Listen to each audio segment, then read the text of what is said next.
Salmo vi,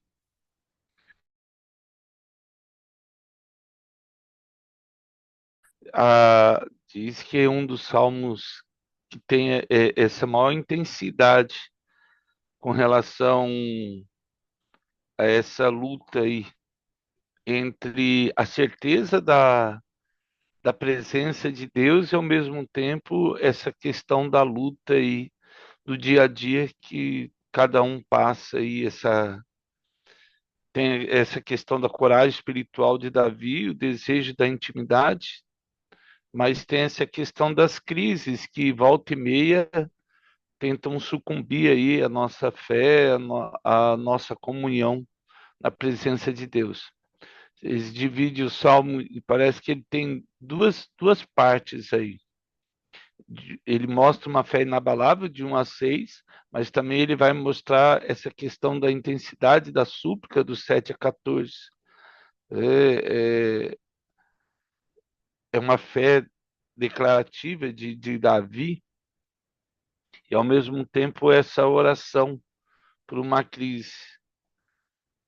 O mais importante desse salmo é que em toda a Bíblia a gente vai ver isso, mas nesse salmo Davi mostra a limitação dele como homem.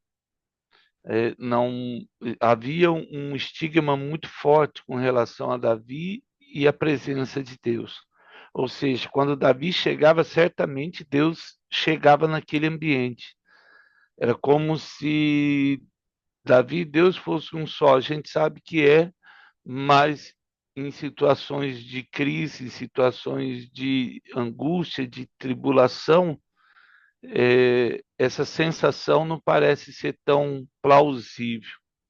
É bem legal esse salmo porque ele traz essa humanização de Davi, tira esse lado heróico de Davi e mostra a fragilidade como homem, como alguém que realmente precisa da presença de Deus, como todos nós.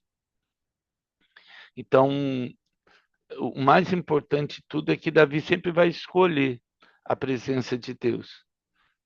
A vida dele estava pautada nisso, essa necessidade de estar perto de Deus. É nossa necessidade também. E mostra aí a questão da casa de Deus. O Salmo 23 é bem. Essa necessidade de Davi estar perto da casa de Deus era algo também muito importante. Do tabernáculo de Deus. A presença estava montada ali desde a época de Moisés, estava enraizada sobre a arca e era algo que trazia confiança para todo o povo de Israel e principalmente para Davi, e uma comunhão divina. Então vamos lá, vamos ver aí. O Salmo 27 então vai trazer essa questão. Deus é a nossa luz, salvação e refúgio, né? Mesmo diante aí das tribulações. A declaração de fé, no verso 1, o Senhor é minha luz e a minha salvação. De quem terei medo? Ele já chama a questão da alma, e ele fala lá, né? A luz, a iluminação, or, a mesma palavra que Deus usou lá, disse Deus haja luz, haja ló, e aí vem a revelação. A iluminação é minha luz, e é legal que a palavra aqui não não está preocupado com a luz em si, mas aquilo que a luz revela. Se você está num ambiente escuro, você não consegue enxergar nada, mas quando você põe a luz, você vê todos os detalhes daquele ambiente. E isso traz a direção. Quando o povo de Deus chama, que fala, né, que Adonai é Or, é essa questão de Deus revela onde eu devo andar. Qual o caminho que eu devo andar? Não só é a minha direção, o meu caminho, mas também ele é a minha salvação, Yeshua, minha salvação, libertação e livramento aí. A Yeshua, ele traz essa questão da salvação completa da nossa vida. E aí ele continua, o Senhor é a minha fortaleza da minha vida, é a fortaleza da minha vida. E quem temerei? Ele traz dois questionamentos aí. De quem terei medo?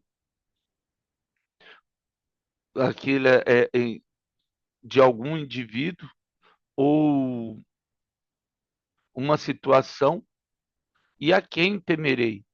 Ou seja, não importa a situação, não importa a trama que o inimigo possa estar fazendo, como diz Coríntios, né? Quem me separará do amor de Cristo? O apóstolo Paulo vai falar isso. Nem a altura, nem a profundidade, nem principado, nem potestades, nem qualquer coisa nos separará do amor de Cristo. Eu creio que esse seria o ideal aqui. Então, a luz, ela traz essa questão de tirar a confusão, o medo traz essa confusão de não saber o que vai acontecer.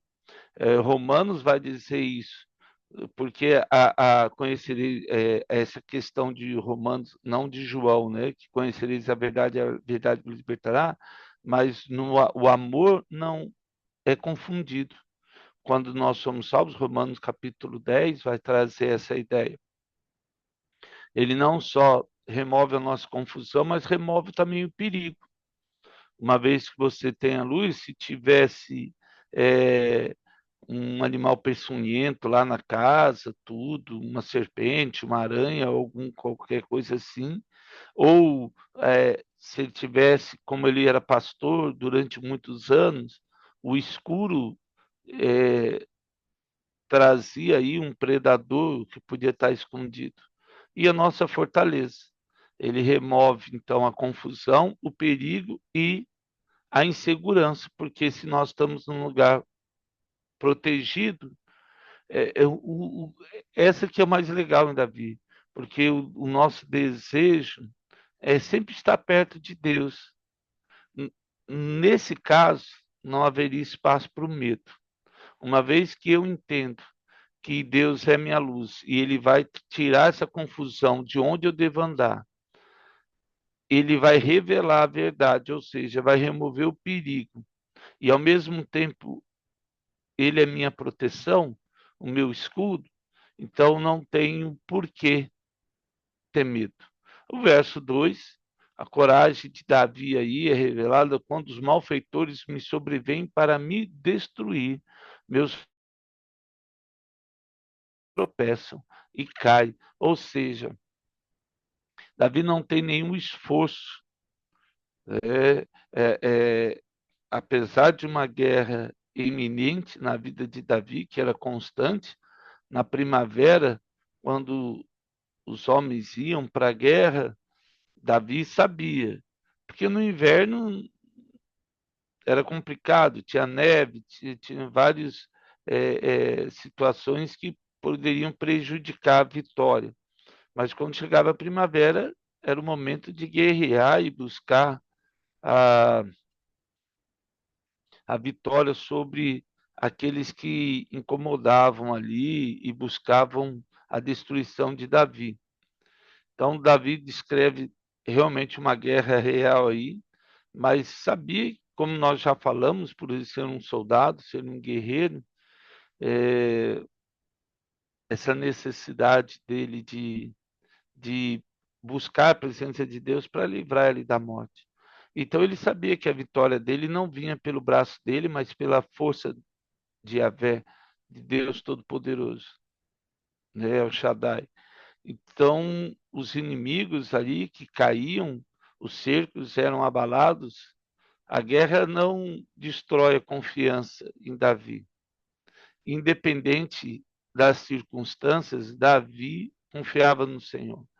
O verso 3 ele fala: ainda que um exército se acampe contra mim, não se atemorizará o meu coração. E se estourar contra mim a guerra, ainda assim terei confiança. Então, por quê? Aí volta no verso 1.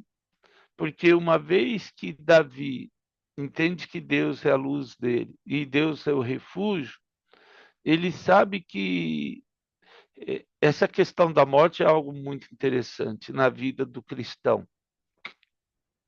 Por quê? Porque a morte é um inimigo a ser vencido.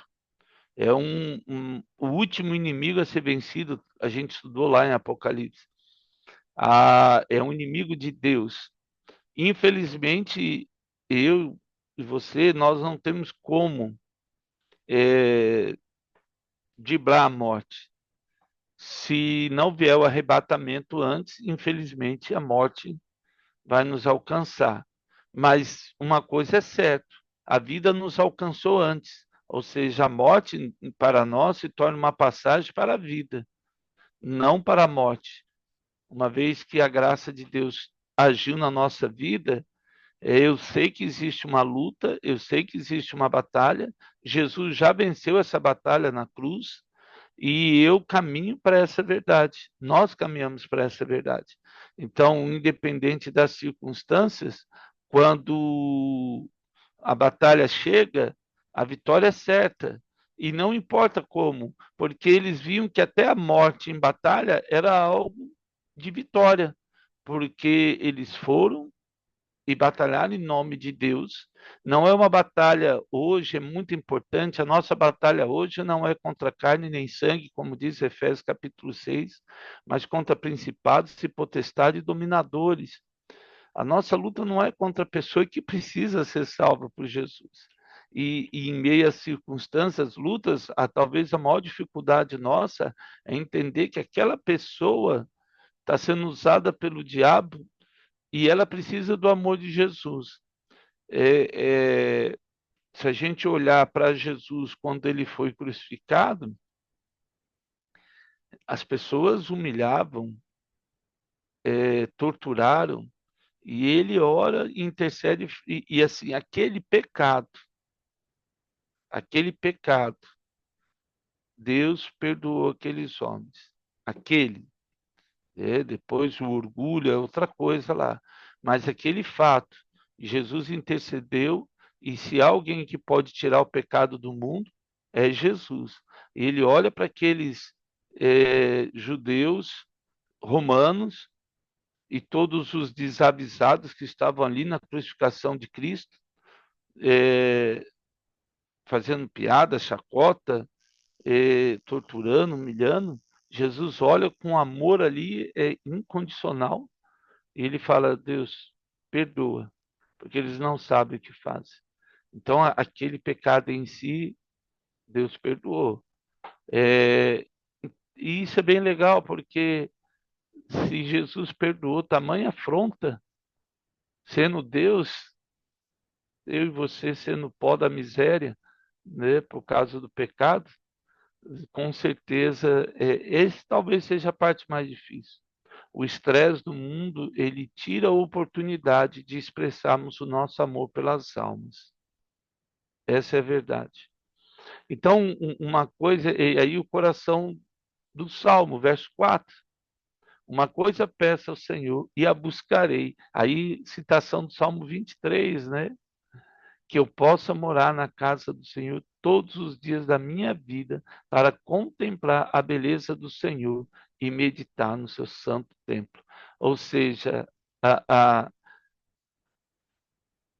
essa busca aí, né, bagache, que é buscar, perseguir, desejar intensamente, não é só, aquele que você, sabe a parábola daquele que encontrou um tesouro, vendeu tudo que tinha, encontrou uma pérola, vendeu tudo que tinha para ter aquilo lá, habitar e achar, permanecer ou estar dentro de, estabelecer-se ali, não é uma visita, eu vou e volto, eu vou ficar ali permanentemente. O que Davi deseja, habitar na presença de Deus.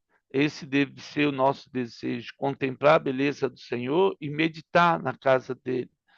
Ah, entra no seu quarto, fecha a porta.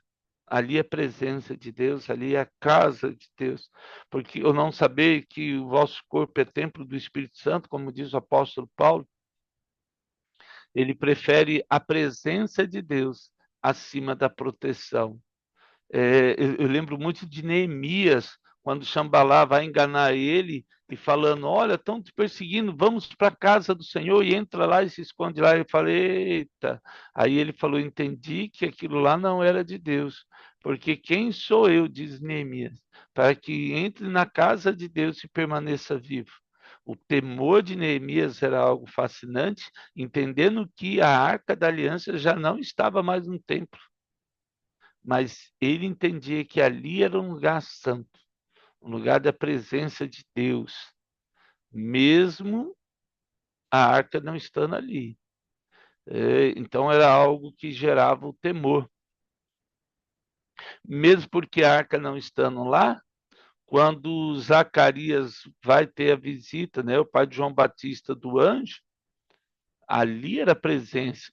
E ali o anjo falou com Zacarias, na intimidade com Deus. É algo realmente que estava além desse mundo estressante dali. Então, prefira sempre a presença do que tentar se proteger ou proteger alguma coisa que não tem valor. Mesmo porque agora nós somos nascidos em Cristo. O velho homem não deveria mais existir. Eu vejo sempre falo: Nossa, Ronaldo, você devia estar morto há muito tempo e ainda vive ressuscitando.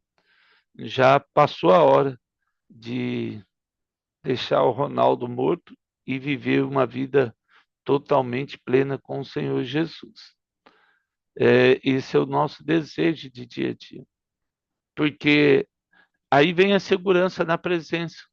O verso 5 e 6, ele vai assim, ó: Pois no dia da adversidade ele me ocultará no seu pavilhão, no recôndito do seu tabernáculo me acolherá. Elevar-me-á sobre uma rocha. Proteção íntima e a estabilidade, a rocha, construir uma casa na rocha, ou seja, traz a ideia aí do abrigo da fortaleza e está acima, né? Acima dos inimigos, uma elevação acima. É algo que Davi tinha em mente. Aí ele muda o tom, a partir do verso 7 até o 10, toda essa confiança inabalável agora, parece que chegou num momento muito delicado, muito precioso. Talvez foi depois do ataque de Absalão. Eu creio que não teve um inimigo tão poderoso para mexer com os sentimentos de Davi quanto Absalão, lógico, porque era o filho dele, um filho que ele amava, um filho que, ao ponto de Davi ter preferido morrer ao invés de ter ganho essa batalha. Talvez foi a única batalha que teve uma vitória, como é que sem conquista, ou vice-versa, né? Uma conquista sem vitória, alguma coisa nesse sentido. Assim, é difícil saber porque para que ele tivesse vivo, o filho dele tinha que morrer. Foi uma pena na, na herança de Davi aí. O verso 7, aqui o Salmo, então ele vai mudar completamente. Ah, o verso 7 ele diz assim, ó. Então vamos lá. Só achar aqui. Ouve, Senhor, minha voz. Eu clamo, compadece-te de mim e responde-me. Só o verso 6 que eu acabei não lendo, né? Agora será exaltada a minha cabeça acima dos inimigos que me cercam. No seu tabernáculo, ou seja, na casa de Deus, ofereça sacrifício de júbilo. Davi tinha essa questão. Ele sempre, como foi o caso de Batseba, quando o filho dele morreu, ele se lavou e foi adorar a Deus. Quando no final lá, que o anjo começa a matar lá o povo de Israel, 3 dias depois ele vai, compra lá as terras de é, Araúna e faz ali o templo de Salomão, depois de construído naquele pedaço de terra. Cantarei e salmodiarei ao Senhor. Então, talvez do 1 ao 6 seria um salmo, um salmo de muita fé e muita confiança, mas aí Davi traz essa questão do verso 7 em diante, ele muda o tom e ele fala, ó, ouve, Senhor, minha voz e clame, compadece de mim e responde-me. Então, é como se Davi entrasse aqui numa crise emocional, uma sensação de abandono, e ele fala, olha, Senhor, ouve, porque eu estou clamando e compadece e tem misericórdia de mim. Ele traz essa ideia. O verso 8 ele diz: o meu coração me ocorre, buscai a minha presença. Buscarei, pois, Senhor, a tua presença. Ah, ele mesmo é como se Deus estivesse no meio do salmo, Deus respondeu para ele. E aí o coração dele dizia assim: ó, ao meu coração me ocorre, buscai minha presença. Tá falando, Deus falando com ele, buscai a minha presença. E Davi responde para Deus na mesma hora: buscarei, pois o Senhor, a tua presença. Pois, Senhor, a tua presença. Então, é bem legal porque o verso 8 a intimidade de Deus ali na vida de Davi foi tamanha que na hora que ele estava escrevendo, Deus fala para ele, fala, olha, busca a minha presença e ele buscarei, Senhor, buscarei. E aí ele continua, porque uma luta não é fácil. É, só a pessoa que vive sabe o tamanho da dor dela. Eu vejo que hoje essa falta, o estresse do dia a dia, rouba a oportunidade da nossa alegria. Estresse do trabalho, das contas, do trânsito, é, as preocupações, em tudo. Não me esconda, Senhor, a tua face. Não rejeites com ira o teu servo. Tu és o meu auxílio.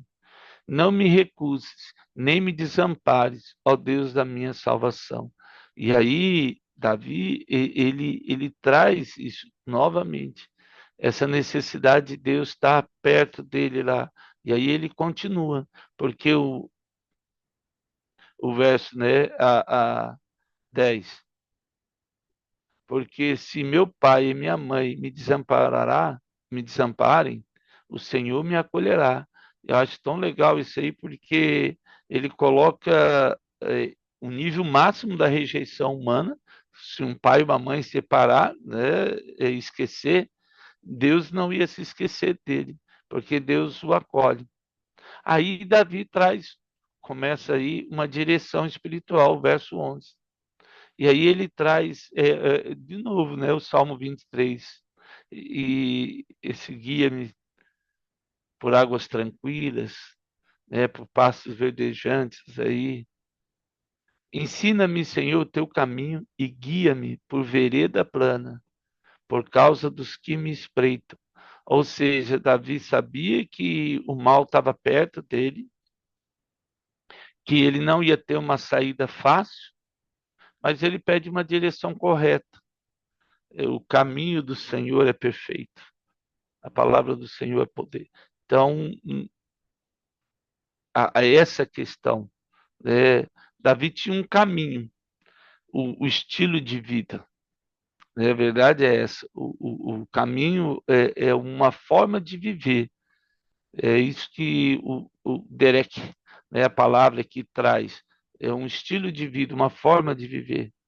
E lógico, uma vereda plana é uma planície, né, um caminho seguro, sem armadilha, porque você consegue enxergar o caminho onde você está. Mas mesmo essa fé inabalável, ele tem esse conflito ainda. O verso 12 e 13, ele, ó, novamente, parece que a angústia ali era algo, no mesmo tempo que você e eu estamos ali firme com Deus, vem os ventos, como foi em Pedro, quando ele entra no mar da Galileia, e aí ele sente os ventos bater e teve medo. Não me deixes à vontade a vontade dos meus adversários, pois contra mim se levantam falsas testemunhas, os que só respiram crueldade. É, é, Davi vê essa questão do falso testemunho, da violência, da injustiça. O reino de Davi ele demorou para ser estabelecido. Então era algo que volta e meia alguém questionava a autoridade de Davi mesmo sendo Davi. Mas aí ele chega no verso 13 e ele fala algo que é muito importante. Eu creio que verei a bondade do Senhor na terra dos viventes. Gente, tá aí. É uma esperança que eu recebo em nome de Jesus. A bondade do Senhor na terra dos viventes. É, Davi, ele é um homem de fé mesmo. É, não só na eternidade, mas ele vai vir aqui e eu vejo que isso é algo que eu preciso aprender também. É, eu falei para Deus ontem, eu estava orando, eu falei, vou, em alguns momentos, eu já sei como está a corrupção no Brasil, já sei como é que está a política no Brasil, tudo. Falei, Deus, acho que eu vou parar um pouco de ver o jornal, vou me dedicar à oração, porque um pouco mais para não me faz bem me sentir manipulado, me sentir enganado. Eu, eu pessoalmente não vejo com os bons olhos nenhum político no Brasil, isso é pessoal, mas é por causa de tudo que a gente vê, mas eu vejo que, fala Deus, eu vou buscar o Senhor. Eu quero ver exatamente esse coração de Davi. Eu verei a bondade do Senhor na terra dos viventes. E aí ele termina essa conclusão poderosa de Davi, né? O Cavar, que espera pelo Senhor, tem bom ânimo, fortifique-se o teu coração, espera, pois, pelo Senhor. Ou seja, seja forjado, né? Seja forte, corajoso, espera novamente. Não, não é uma passividade, é isso que é importante, mas é uma certeza, né? Então, essa presença espiritual no Salmo 27, Deus é como uma luz na nossa vida que revela tudo que a gente precisa ver, nossa salvação, Yeshua, o livramento, nosso refúgio, proteção, intimidade acima de tudo e fé, mesmo na rejeição, né? Uma fé verdadeira que não elimina a luta aí, é uma fé que traz a presença de Deus, maior que qualquer livramento, o refúgio de Deus. E Deus nunca vai nos abandonar, ainda que todo mundo nos abandone, Deus vai estar com você e comigo todos os dias. Esperar que Deus age com coragem, né? Pode ter guerra, certamente. Pode ter abandono, certamente.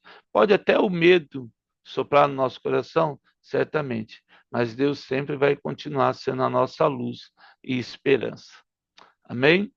Ó Pai, eu quero agradecer, porque em meio a tantas dificuldades, adversidades na nossa vida, esse mundo estressante, que tenta roubar aquilo que é mais precioso, que é a sua presença em nossas vidas. Neste dia, Deus, como Davi, uma coisa pedimos ao Senhor, que habitaremos, ó Deus, que habitemos no teu santo templo todos os dias da nossa vida.